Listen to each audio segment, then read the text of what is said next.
Un danno ingente che si aggirerebbe sui 200.000 euro, quello causato all'azienda Madilo con sede a Pistoia, proprietaria dei furgoni andati distrutti nell'incendio divampato nel parcheggio di via Trevisana Vigonza intorno alle 2 di sabato notte.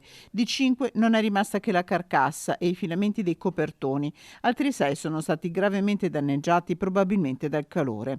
Non si sono mai fermate in queste ore le indagini dei carabinieri della stazione di Pionca e del nucleo investigativo di Padova.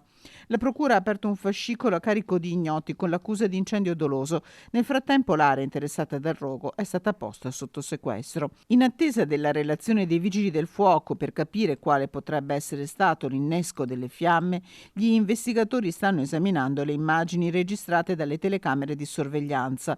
Nell'area i confini con il vicino comune di Cadoneghe sono posizionati i varchi.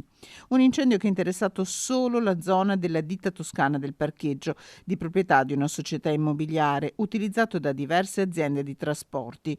L'azienda Madilo a Vigonza lavora anche per Amazon, che proprio nelle vicinanze ha uno dei suoi centri logistici. Estorsione, un atto politico, la vendetta di un ex dipendente o la ritorsione per i rumori dei mezzi di trasporto che si muovono a ogni ora del giorno o della notte. I carabinieri in queste ore hanno sentito anche il proprietario dell'azienda. Le piste per il momento restano tutte aperte.